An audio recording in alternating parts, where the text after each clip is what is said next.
Chapter 6. The Third Child. The journey back was quiet. Not the silence of emptiness, but the heavy quiet that follows a storm, the kind that settles in your bones and makes you listen to the world differently. Rowan and Wyatt rode in the back of one of the mercenary wagons, their bodies aching, their clothes stiff with dried blood and mud. Neither of them spoke. There was nothing to say that hadn't already been said, and everything to process that words could not touch.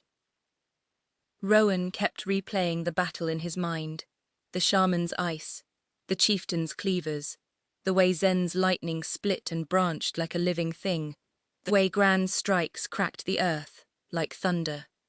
He had seen his father and mother fight with everything they had, the way they had at Greyspire Pass, and it filled him with a pride that was tangled with fear. He understood now what the gaps between tiers really meant, not just the distance between power levels, but the distance between survival and death. Wyatt's mind worked differently. He analysed the mercenary tactics, the way he would analyse a spell weave, tracing the patterns, identifying the weak points, calculating what each fighter brought to the whole. The formation mage's sensory deception anchor, Will's stealth specialization. So the way the Force Knights' projected kinetic waves had coordinated with the Stealth Knights' afterimages. It was like watching a chord played by different instruments, each note distinct but harmonized. He understood now what his father had wanted them to know about the mercenary company's power, feeling like individual notes rather than a chord. But these notes were close. They were learning to harmonize. When they reached Willow's Hollow, the village had already heard the news. Word travelled fast through the foothills, carried by hunters and travellers and the faint echoes of mana disturbances that mages could sense for miles. The villagers gathered at the edges of the square, watching the mercenaries file in with the grim satisfaction of people who had feared the worst and received better. The celebration in the village meeting hall was loud but uneven. Torches burned bright in their iron brackets, casting long shadows across the smoke-stained rafters. Ale flowed from barrels dragged from cellars, and roasted meat from the village's last remaining cattle filled the air with rich, smoky scent. Laughter rang out, but it was the laughter of survivors, tinged with the memory of bodies that would not rise again. Rowan and Wyatt stood near the back of the hall, watching. They had changed their clothes, washed the blood and mud from their faces and hands, but they still felt like outsiders in a room full of people who had fought together. The villagers knew them as Gran and Zen's sons, and they treated them with a mixture of respect and curiosity that made Rowan's skin prickle. Wyatt's perception extended outward, taking in the room in layers. He felt the residual mana from the battle still clinging to the mercenaries like static, the warmth of hearth-fire magic woven into the walls, the faint pulse of Gaia's ley lines running deep beneath the village. He felt the emotional temperature of the room too, relief, grief, gratitude, fear, all braided together into something complex and unresolved. The village elder, Corwin, stood on a makeshift platform at the front of the hall, his voice rough with emotion. "We owe a debt we can never repay. The Toad mercenaries have saved us. Willow's Hollow will honour this debt until the end of our days." Mara raised a tankard in acknowledgement, her scar catching the torchlight. "We will take your thanks and your gold, elder. But the real debt is between your village and the land. You have lived quietly too long. The world does not stop moving just because you hide in the hills."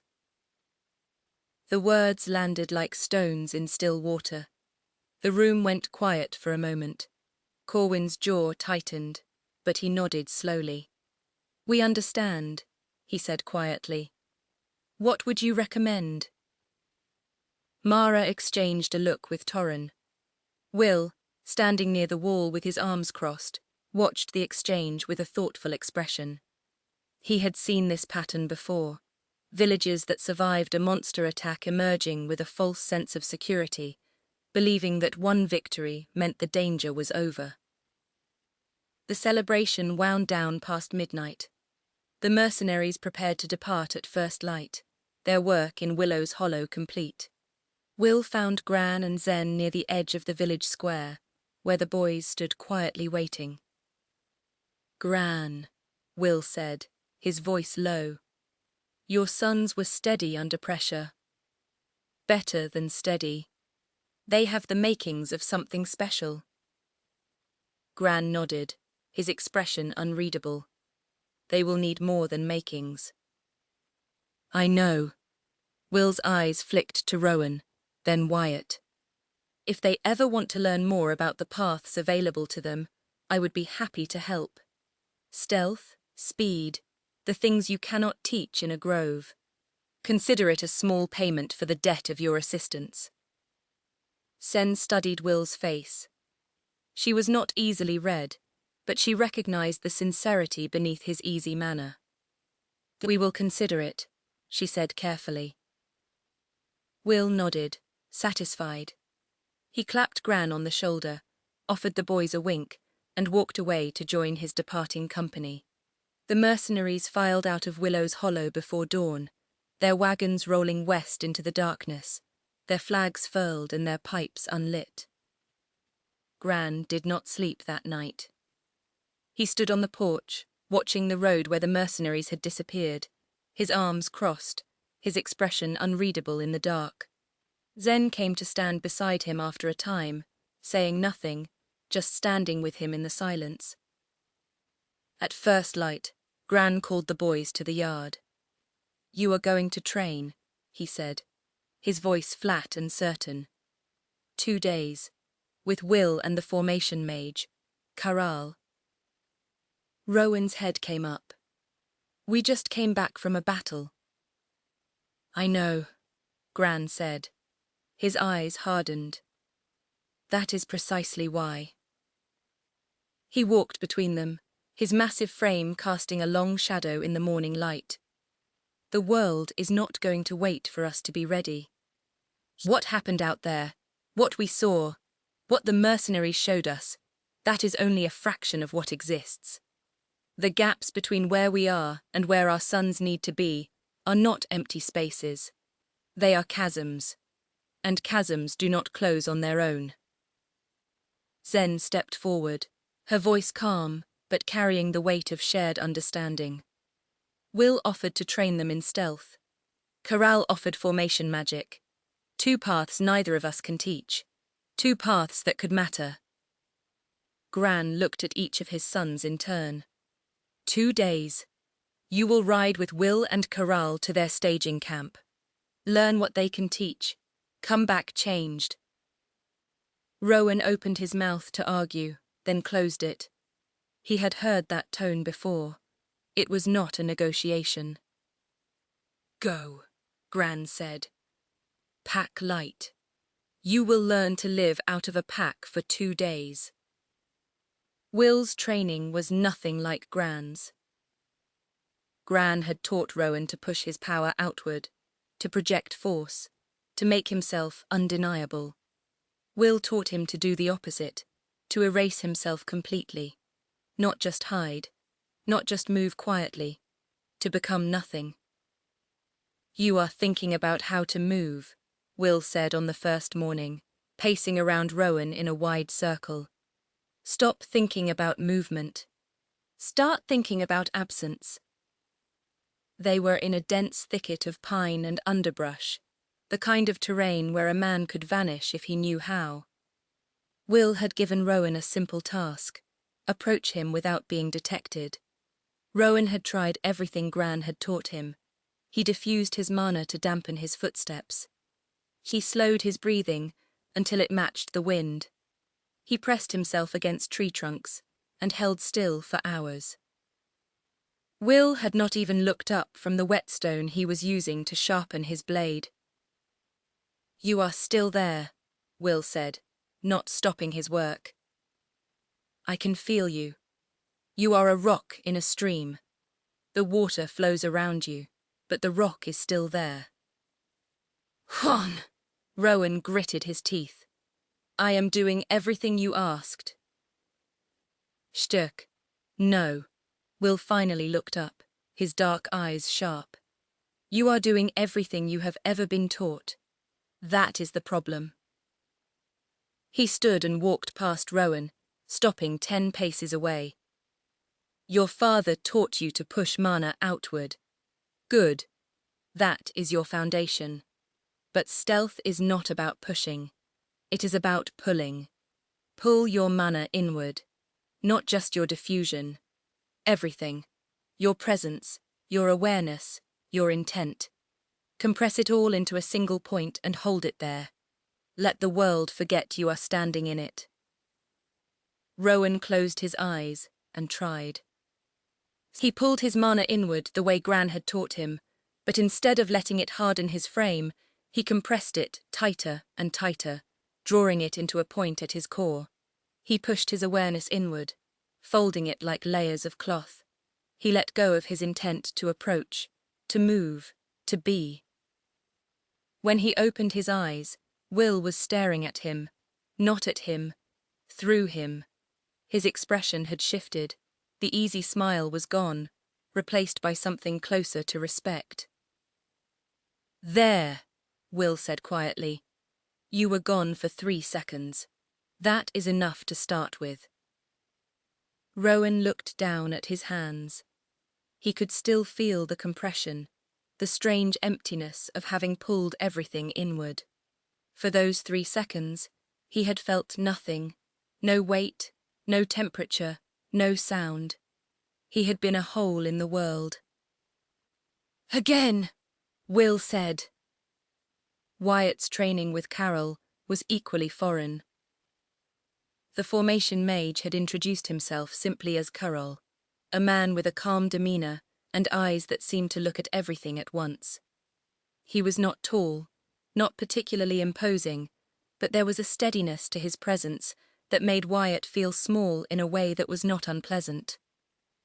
Formation magic is about connection, Corral said on their first morning, standing in a clearing with a circle of stones laid out around him. Every mage pulls mana from the world. A formation mage pushes mana outward from a central point, shaping it into something useful. But the real power comes when you understand that the formations are not separate from the world. They are part of it. He placed an anchor object at the center of the stone circle, a smooth river stone, dark grey with a single white vein running through it. This is my anchor. From here, I push mana outward. I shape it into the formations I need. But the mana does not stop at the edges of my formation. It connects to everything around it, the earth, the air, the ley lines beneath us. Wyatt extended his perception, watching the mana flow. He could see it, Corral's mana pouring from the anchor, like water from a spring, spreading outward in concentric rings, each ring a different layer of his formation. The sensory deception shield he had used at the mercenary camp was just one application. Wyatt could see other patterns forming beneath it, tracking layers, alert triggers, spatial anchors that could link one formation to another. Now you try, Corral said, handing Wyatt a smaller stone. Use this as your anchor. Do not try to shape anything yet. Just feel the connection. Wyatt placed the stone on the ground and pushed his mana into it. The sensation was immediate and overwhelming.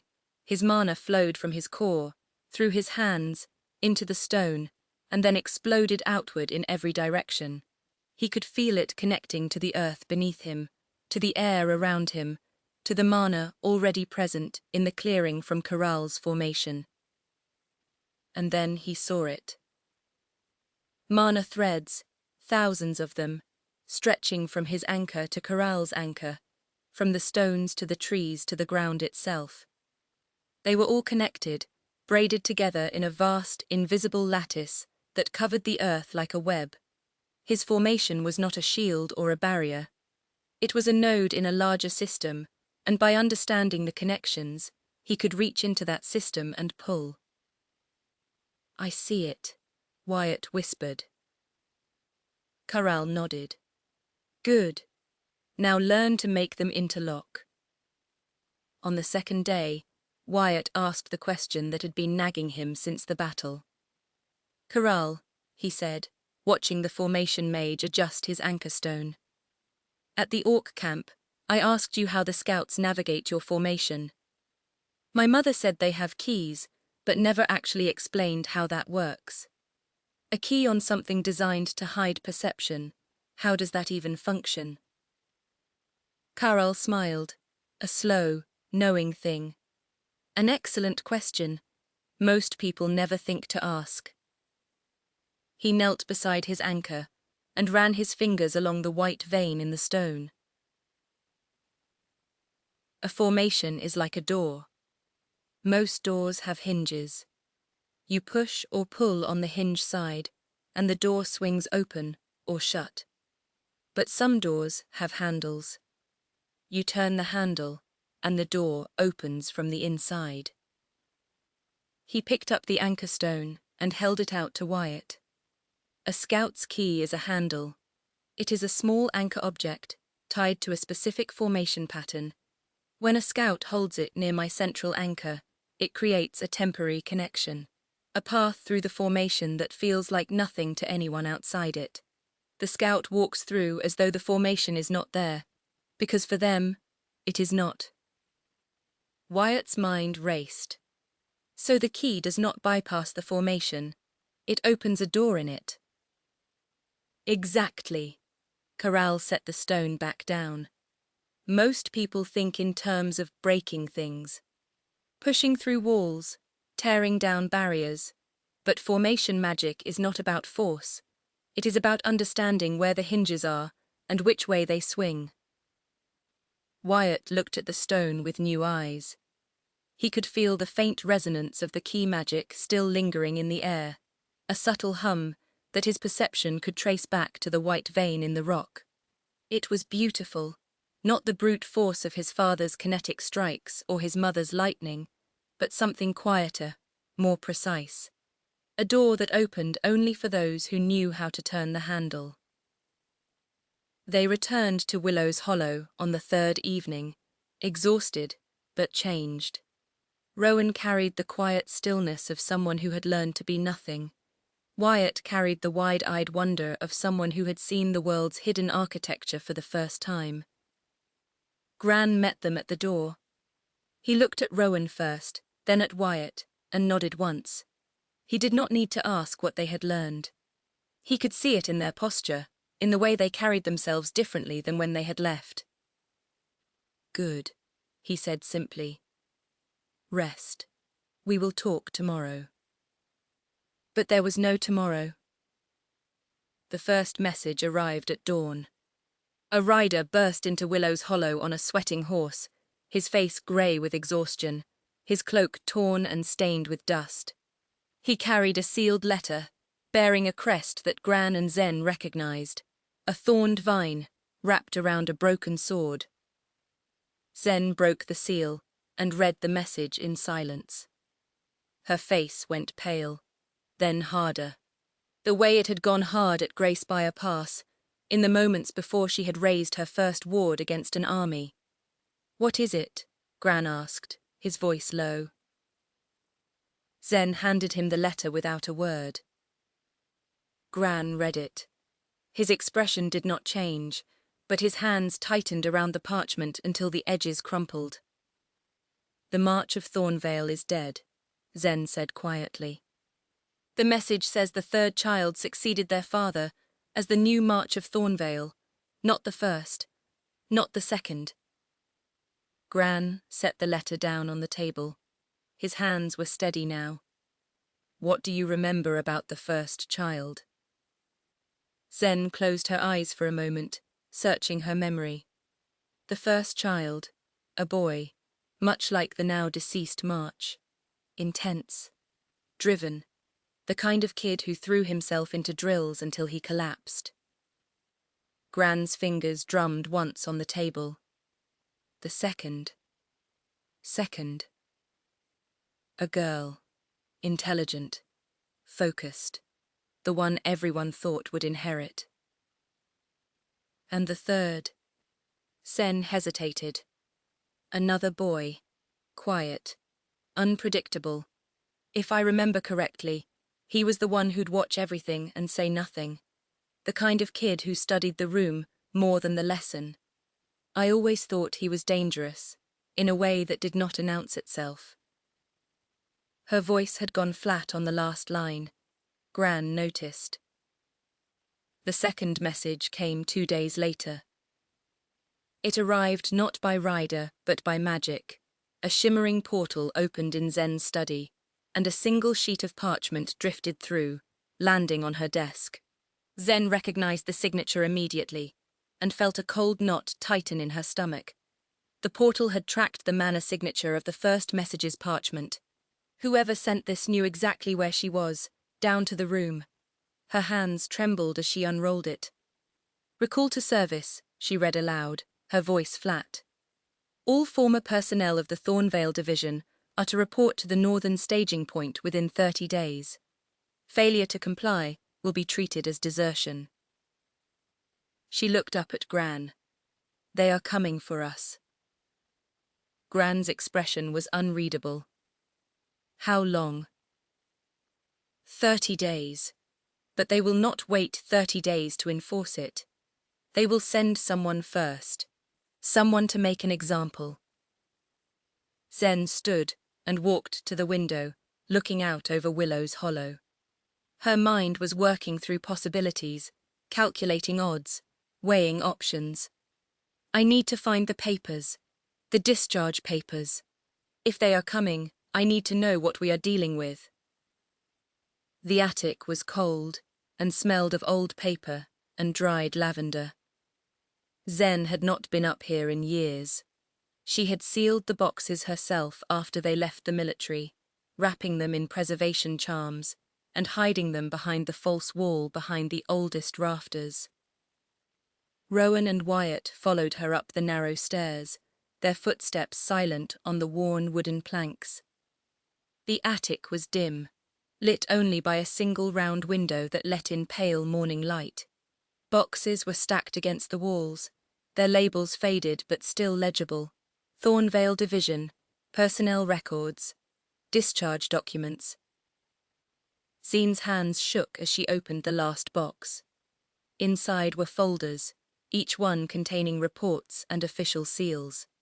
She pulled the first one free and began to read.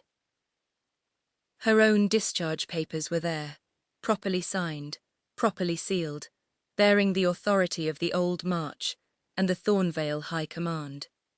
She held them like they were glass. "This is what they are supposed to honor," she said quietly. "A legitimate discharge, signed by the previous March, countersigned by the Thornvale Council. If the new March respects the old agreements, these papers should be enough." Gran took the papers from her hands, studied the seals, then handed them back. "You think the third child will?" Zen's expression darkened. "I remember him as a boy who watched everything and said nothing.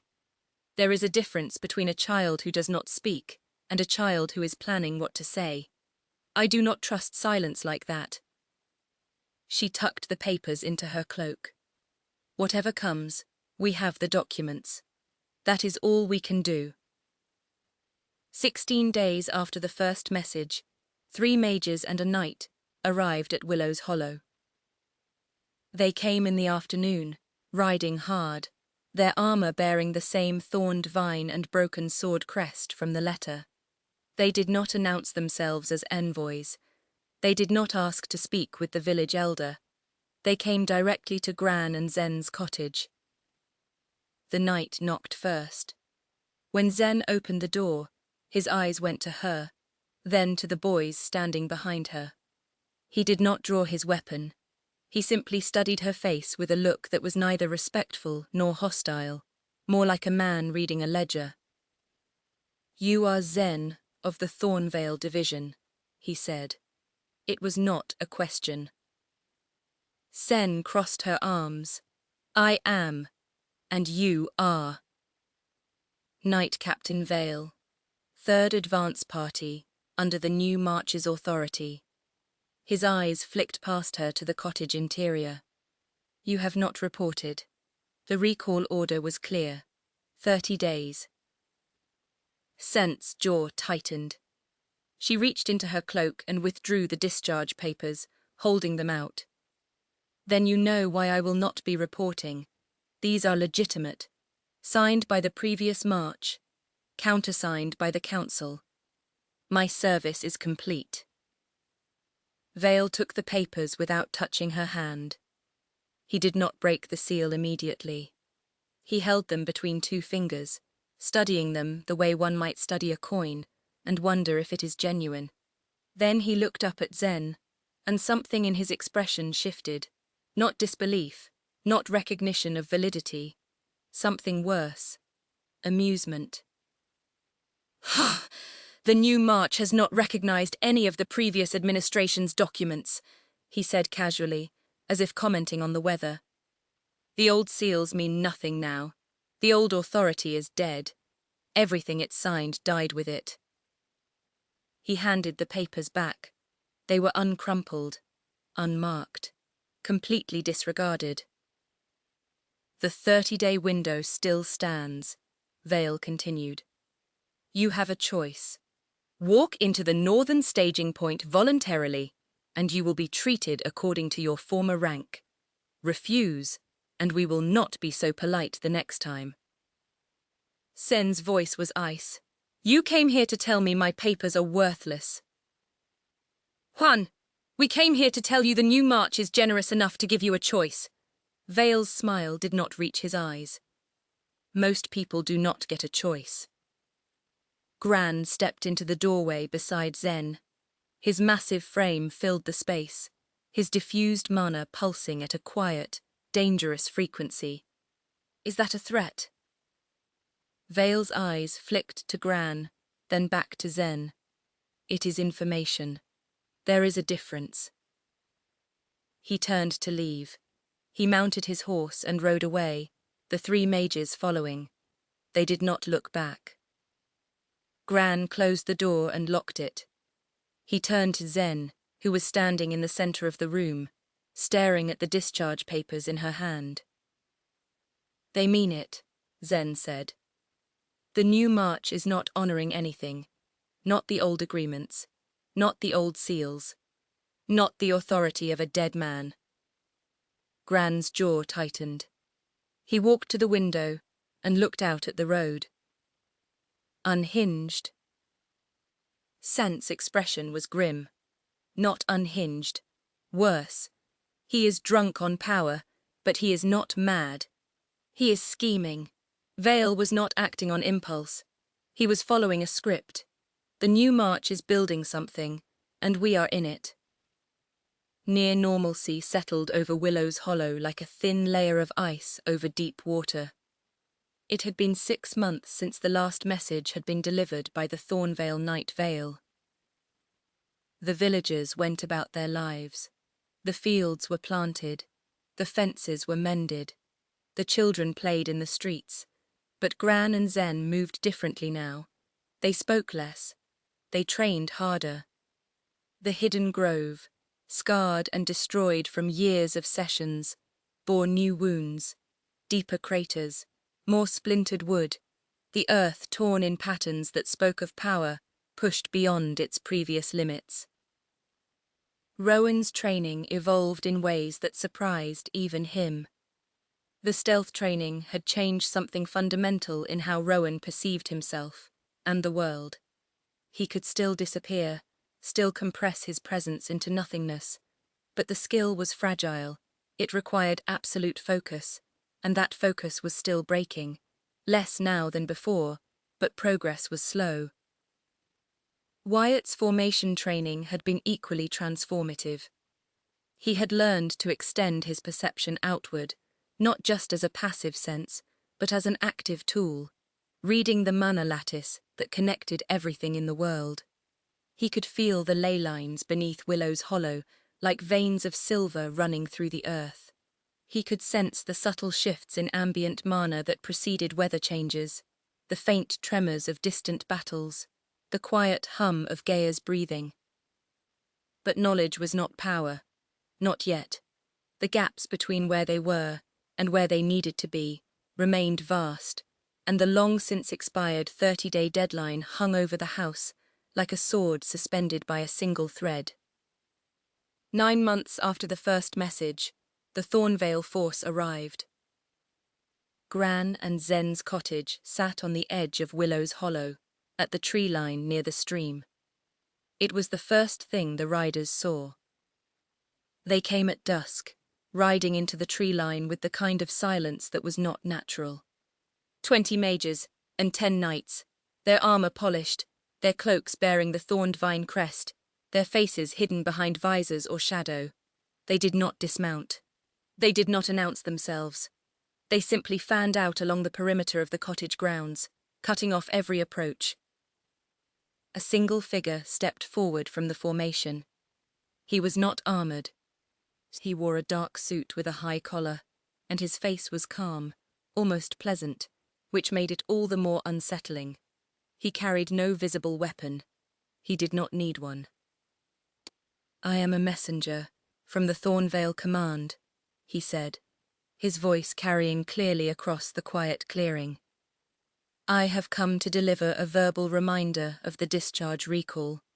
30 days have passed since the written notice. The window for voluntary compliance has closed." Gran and Zen stepped away from the cottage, Rowan and Wyatt at their sides. The cottage was behind them, its windows dark.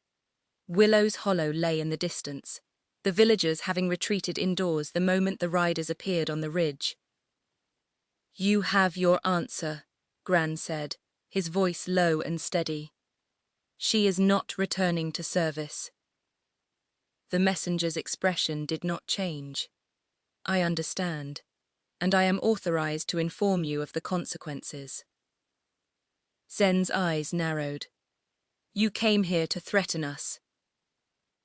"I came here to inform you," the messenger corrected gently. "There is a difference. The threat is implied. The information is explicit." He folded his hands behind his back. "The new March of Thornvale has reviewed your file. He finds your discharge papers quaint. He does not recognize them. He does not recognize any of them. The previous administration's authority died with the previous march. Everything is null and void." Zen's hands curled into fists at her sides. Her mana hummed beneath her skin, the Archmage's power coiled and ready. "The new march is a child playing at power." The messenger's smile was thin and genuine. "The new march is exactly what Thornvale needed. Where the old march was cautious, the new march is ambitious. Where the old march followed rules, the new march writes them. And he is very, very interested in what Thornvale can become." He leaned forward slightly, his voice dropping to something almost intimate. "He does not see past service as a reason to leave you behind. He sees it as a reason to bring you forward." The messenger's eyes flicked to Rowan and Wyatt, and for a moment, something unreadable passed across his face. Not fear, not pity. Assessment. "The new march collects unusual talents," he said quietly. "Your sons fit that description." Zen's voice was a blade. "You will not touch them!" The messenger's smile widened.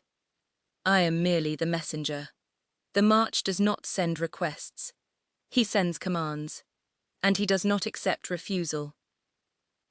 He turned and walked back to his formation. The Thornvale knights and mages fell into step behind him, their armor clicking softly, their silence absolute. They rode out of Willow's Hollow the same way they had arrived, silently, efficiently, leaving behind a village that would not sleep for the rest of the night. Gran and Zen stood in the tree line long after they had disappeared, the weight of the confrontation pressing down on them like a physical force. Rowan and Wyatt stood beside them, neither speaking, both processing. The verbal confrontation had peaked. No violence had been exchanged, but the boundary between words and weapons had never been thinner.